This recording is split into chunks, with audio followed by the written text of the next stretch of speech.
the challenges of internal communication, the hidden costs of not being customer focused, and the exciting future of AI in research and customer engagement.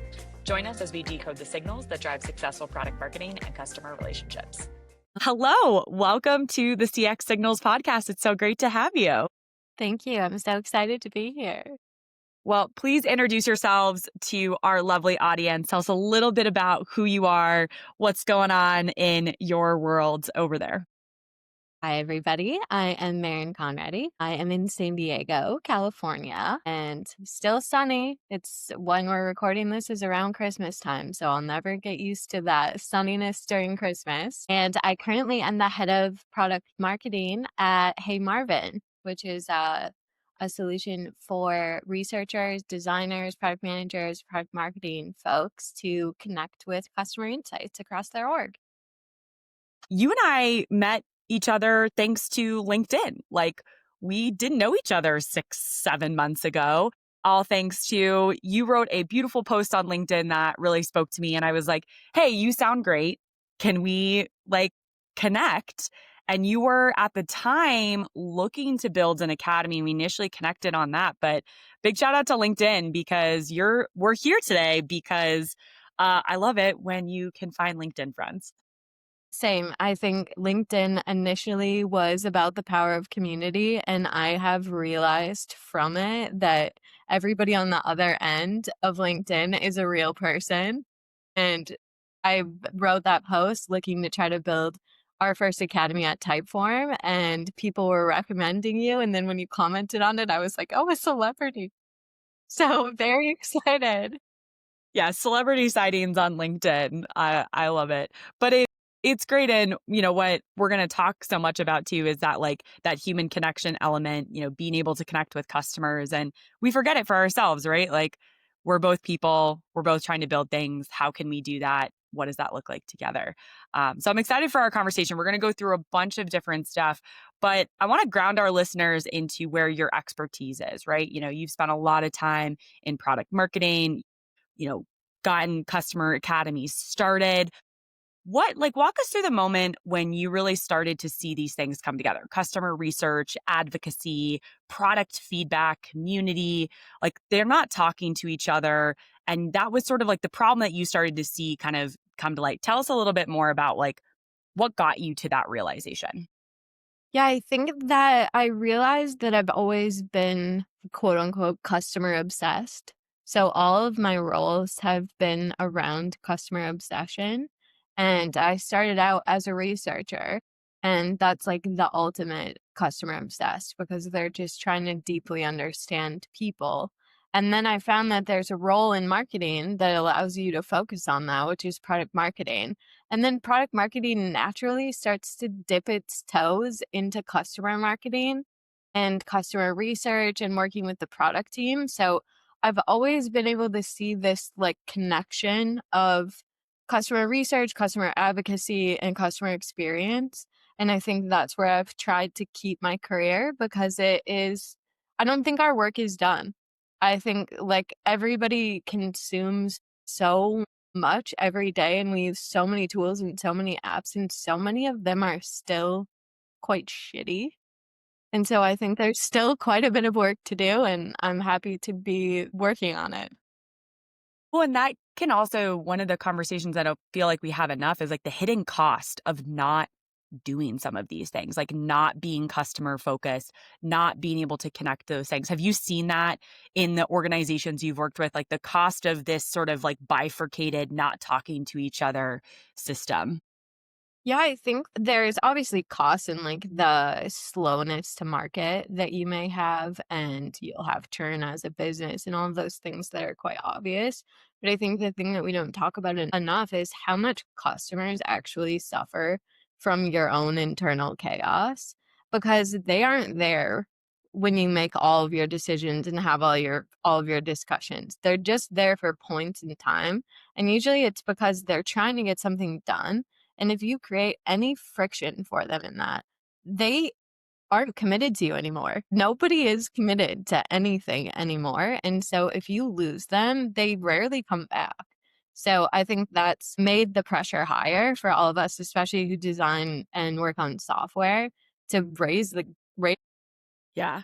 Being able to sort of see that outcome of like, hey, if we're going to lose this trust, it's easy to lose trust. It's hard to build it back. It's even harder to build it back when the like delete, exit, get out of this account button is so easy now for so many customers to hit. They're like, no thanks. This was nice. And there's another solution for it, there's for every software solution, every app, there is another competitor, and it's very easy to switch to them. So I think that when you look at the whole and zoom out, that makes design have to be your differentiator and the experience have to be your differentiator.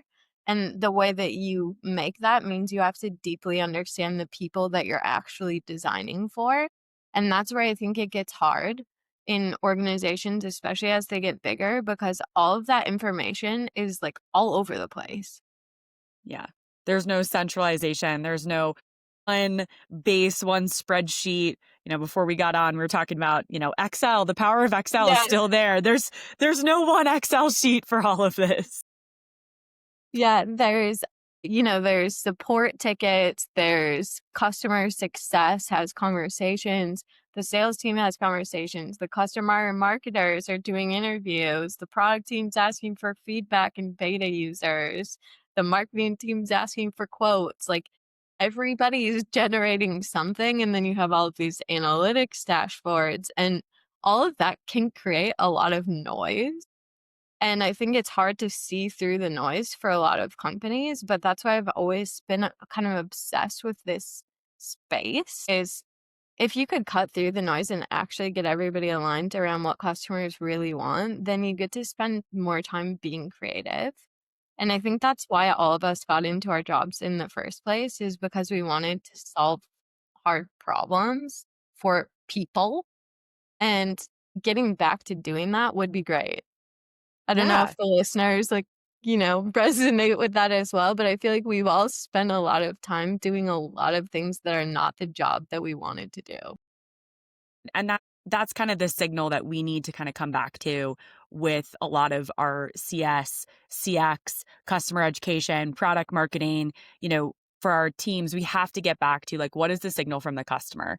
One of our other guests that we were talking to recently was like, imagine if you responded to like positive feedback from your customers as much as you responded to negative. And my brain was like, we're so programmed in all of our different teams to like go fix this like problem, go what and we're not listening to what our customers actually need from us. Be able to build better experiences, not just go fix the thing that our probably predecessor built, broke, and then left, and we're having to like put those pieces back together. And we felt, I when you're talking about this is like I feel it deeply of like I've been a customer of a product where like the marketing team, the sales team, the product marketing team, everyone's reaching out to me of like quotes. How do you like the product? What do you need from us? And I'm like, I, nothing right now. Like, please leave me alone and let me use your tool. And then I might come to you. But when you're just constantly coming at it from multiple spots, it's not helpful. It's not, and you're probably just trying to get a job done with that Right. tool, and it's one tool out of many.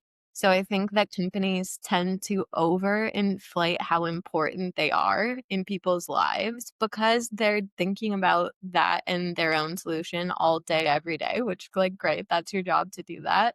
But once you look at that actual person's job, you're just a tiny sliver of their day.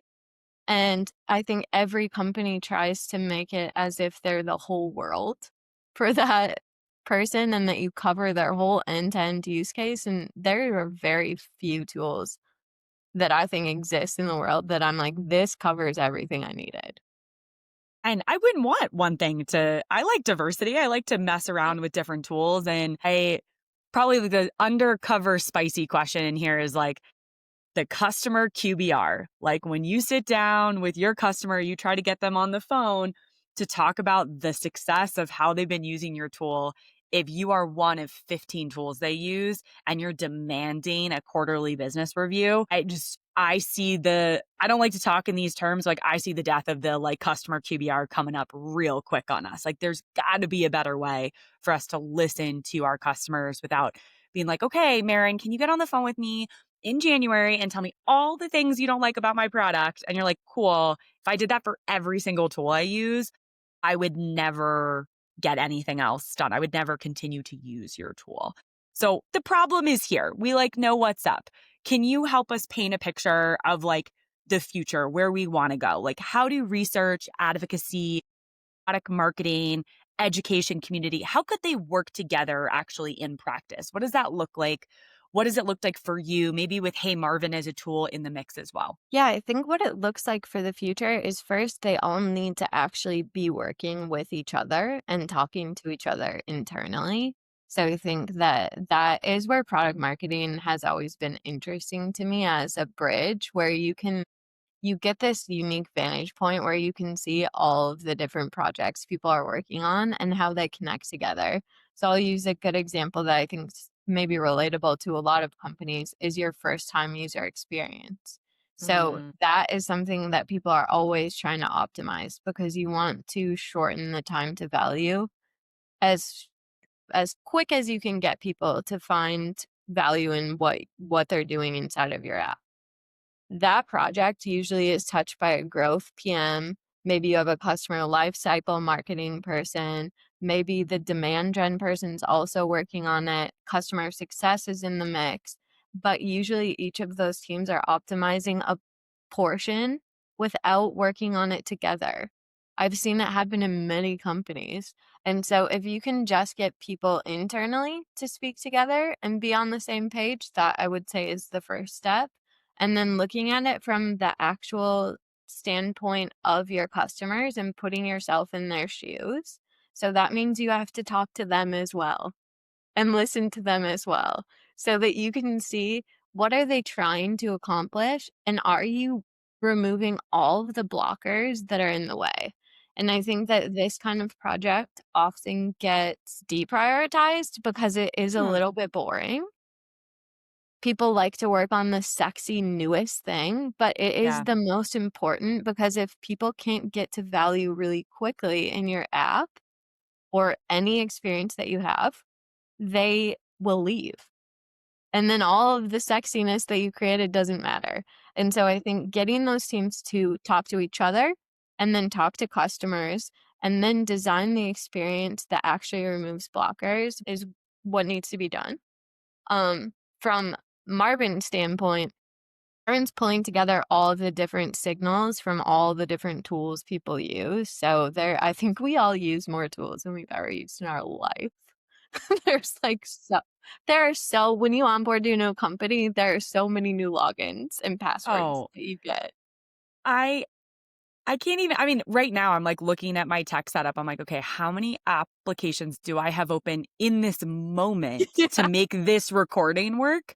And it's like kind of boggling to me of we use all of them. There's so much data out there now There's of like, data trapped in each one of those tools, and I think that that amount of data that's trapped in each one of those tools is a sliver of the piece of the puzzle that you're trying to put together. So what Marvin is building is a way to put all those pieces together and interesting. answer questions that people have about their customers. So if you have your support tickets, you have emails that are customer facing emails. It joins you on calls to transcribe and take notes. It has an AI interviewer that can do interviews for you, which blows my mind. All of that comes together in one place, so then everybody can ask questions to the system and get answers from it in the places where they work. So I was in Slack and I did slash Hey Marvin. I was looking up a competitor to see what we had, and it just gave me the info. So I think stuff like that, it makes me really excited because it is something I've always dreamed of having the brain of the business at my fingertips. But I think Yeah. all these different apps that people are in every single day having data trapped is eventually going to become a problem Yeah. because they're not connected. So yeah, it's exciting to be working on a solution for that. Well, and it's also, I loved the way you framed that of like, what questions do you want to ask about your customers? Like, what do you want to know? And if you're not asking in the right place, you can get a very different answer. Like if you're Yes. asking a question in the wrong data set or without that contextual, you can actually take your product in the wrong way because the customer is responding in a different way based off that context. That to me was one of the big problems we had for HubSpot Academy often, which is we would get a lot of different requests for content across the business. Oh, we have to have this. We have to have this. I'm like, okay, why? And it's like, oh, well, this customer in this specific use case, like, was struggling with that. And I'm like, right, that probably is not enough context for us to build an entire course or certification on. And to be clear, like, sometimes we did. And like, there's a little bit of the like the told you so moment. You're like, that didn't like really work out the way we wanted it to, but that's okay. That's what learning and experimenting is for. But to go back a little bit to the like initial point you had, because I think it is so important for our listeners and the signals that we need to talk about is getting people to talk to each other internally. Like that every day, that feels like that comes up as the problem. And one of the things I've been thinking a lot about is like, does it come from the inherent like ownership mentality? Like, I have to own the project. And so I don't really want to talk to the other people because they might be the better owner than me. And we get kind of caught up in the name on the page. I want to be the one that uncovers the cool customer research. Have you experienced that? Or what are some of the other reasons why you don't feel like people are working together internally? Think people have too many meetings. I think that becomes a problem. I think time context switching becomes an issue. And so I think I can't wait for some of the AI tools that are coming out to help people do a bit more asynchronous connecting with each other and not have to have a meeting for some of the things. I've definitely seen the ownership piece play out, like who's the overarching owner. I think in any project, getting really clear on who's the ultimate decision maker is probably better than discussing who's the like owner of the project. It's like, how are we going to get this over the finish line? What blockers could stand in our own way from getting this work done? And I think understanding that together hopefully will help with that ownership piece of it. But I think I wish I had a good answer of how to get people to talk to each other. Maybe hire product marketing and have them help you connect people together. I think that actually is a really good answer to it of like, you almost need a little bit of the like third party person in the room. And like product marketing actually serves a really well balanced third party of like, they're not fully product. They're not even sometimes fully marketing. They still have some of that research element. They have a different tone that they'll kind of sometimes take to it. Customer education can help them too. And putting them sort of at the center and is going to be I love this concept of like knowledge broker. They're going to be able to go and talk to all the different groups and bring it back together versus, hey, we're all going to argue for the next 6 months about who gets to do the thing and who gets to present to the executive, which at the end of the day doesn't matter as long as the customer gets the value. Hopefully the organization is able to recognize that. And I think it goes back to your point on that customers should be the center of everything. So when you remember what you're doing is to make the experience better for customers, then all of the rest of it should become easier. Because if you're obsessing about them and solving things for them and you feel like it is a big problem that you need to solve, then you should solve it as fast as you can. Yeah. And it's all of the, like, internal things that it was what I was mentioning at the start of this, is it's that internal mess that sometimes shows up to customers in a way that they'll never understand why that was so slow or why that didn't get fixed, and they're impatient, and so they'll just leave.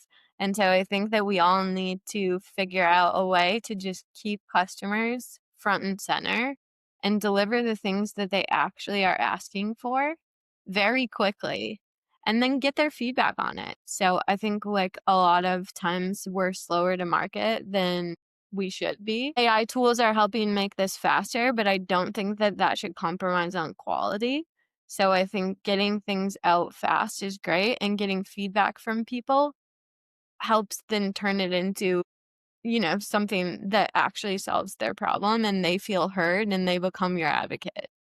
Yeah, and they create that flywheel where it's like, "Oh, you solved this problem for me quickly. Now solve the next 60 that I probably have that are gonna Yes. come in quick succession here."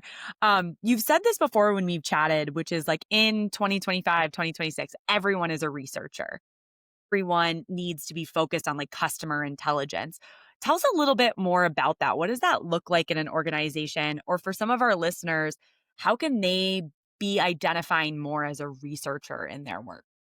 I think researcher as a word has certain connotation to it that's like somebody, like in a library and they're a long time and they're very methodical in what they're doing. And like that is great. But think about what you do every day. You're going to buy a couch, you research it. You have a question about customers, you research what do we have internally. Everybody is always researching all the time, and I think that's why some of the general purpose LLMs have just gone viral because they're helping people do research and get answers to their questions very quickly. And so I do think everybody is a researcher. They're maybe not classically trained as a researcher, and I think that's an opportunity for companies to put in like craft and research quality controls into the system so that people don't have to think about that. But yeah, I think everybody's researching all the time. I spend Yeah. most of my day researching. I like that breakdown too. I mean, I talk a lot about that with the customer ed piece of it too, is like everyone at your company can be an educator. Like Yes. everyone can educate your customers. Not all content is necessarily educational, but everyone can be an educator. And I think that is an important distinction for us and a mentality shift we need to make, which is like to be customer centric, you need to be a researcher. To be looking for those insights, you have to go and find them, centralize it, et cetera. But don't limit yourself. Everything you're doing can be insightful and bringing that through, which you've talked a lot about the overlaps with like customer marketing and user research flows. Like those aren't speaking together often. That feels like the main maybe breaking point we have. Tell us a little bit more about what that looks like. Yeah, I'll use my caveat will be I'm going to use B2B software because it's the world that I've lived in. But when you think about building, say, a brand new feature, so say we're going to market with a brand new shiny AI feature, the Classic. I'm so product team excited. will want feedback on it. They're going to want people who are early access, willing to test it out and break it and test it in the wild and give feedback on it. That process usually is the product team pinging the CSMs and saying, "Hey, do you have any customers who'd be willing to do this?" And the CSMs slack them back and say, "Yeah, like this last person I was just on a call with, they probably would want to." And so that starts maybe a spreadsheet, hopefully a spreadsheet. Hopefully it doesn't stay in that Slack. So you start logging this list. That list of people starts to grow, and maybe you do some calls with those people and see how it's working out. You somehow capture that feedback. Then, once it's time to launch this, marketing will say, "Do we have anybody who would be willing to give a quote?" And who do they ping? The CSMs. The CSMs are like, maybe I have somebody, or maybe I don't." But what they could have done is at the start, they could have all worked together on building this list and be intentional. Listen to those calls with people who are giving you feedback. You can build your messaging from what people actually do with it. So I think the workflows look quite similar for somebody who does, say, customer research and people who do customer marketing and testimonials. You do an interview, you transcribe, you create video clips, you create highlight reels. The only difference is really in how you distribute the Mhm. findings. One is that you just, for the research side, you distribute it internally and enable everybody on those learnings. And customer marketing turns it into content and educates the world on that use case. So they're often operating totally separate from each other. And what happens is the same person who was maybe in the beta and did the quote, they're getting emails from tons of people like Yeah. you mentioned, where you've been asked for something from so many people internally. And I think that in the spirit of being customer obsessed, you need to make sure that you all understand how much that person is being contacted and how much you're asking them for, and make sure that you're actually giving them something back as well because it's a lot of asks. Yeah, and if it's a new product or new tool or new feature, they're probably also like, "Hey, like, pump your brakes a little bit. Like, I'm not even sure how this fits in. It might not fit Maybe into, someone's like." on mat leave and they didn't Yes. try it yet, or somebody's like, "Oh, sorry, we're in the middle of our own work, so we didn't just jump straight into the tool." Like, to my point where we all think we're the center of the universe for users, a lot of times it's just a tiny sliver of their day. So when you can find those people who are willing to test out your features for you and give you like really awesome feedback, those people deserve something special from your company because they're going out of their way to really help you. And those people are the ones who you get on a stage and you make sure that they get the, like, red carpet rolled out for them. And that's where I think that the, like, research and advocacy connect with each other. Really like that of framing it more as like, look, the distribution is going to be different for us, but the workflow is going to be very similar. How can 1 + 1 = 3 here? Of we're going to utilize this customer, this experience, this use case together. And yeah, we might differentiate at some point. I mean, it's not unlike what we talk about in the education community space. We might have different outputs for the conversations, but like our root is the same.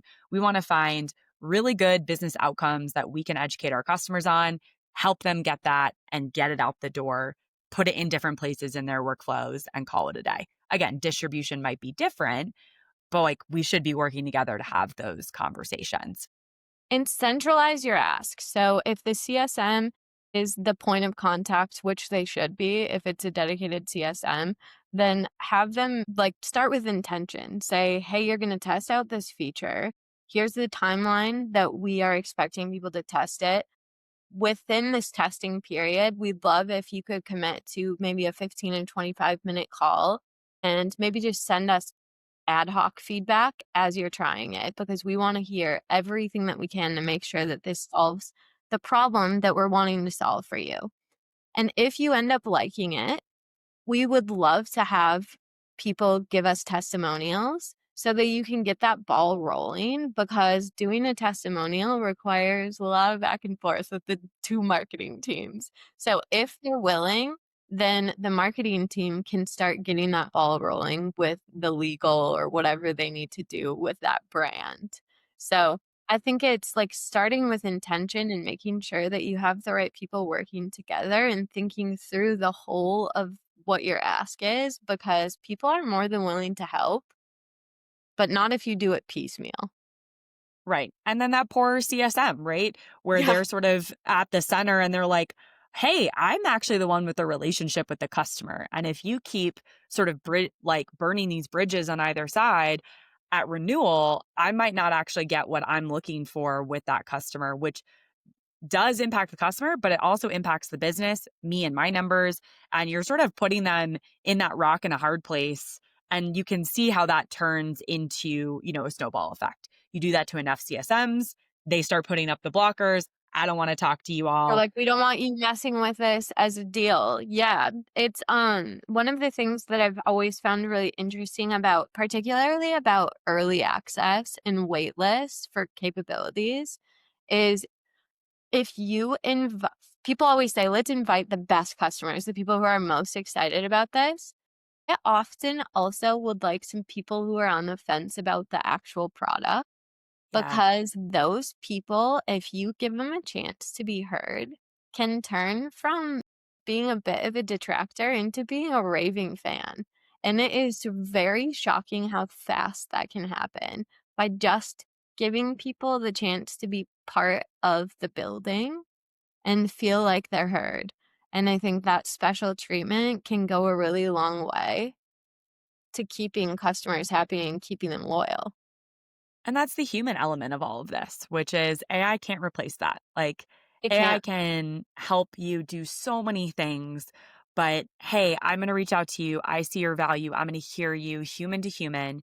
And then we are collectively going to have value together is just a really that's kind of what I want to like print on t-shirts and hats and like walk around at conferences saying like the relationships are going to be the thing that scales, not the resource, not the tool, et cetera, like your relationship with that person, that company.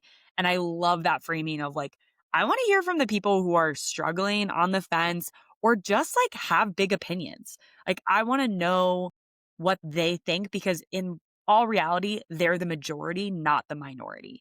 The Yeah, people talk who to are your like, haters.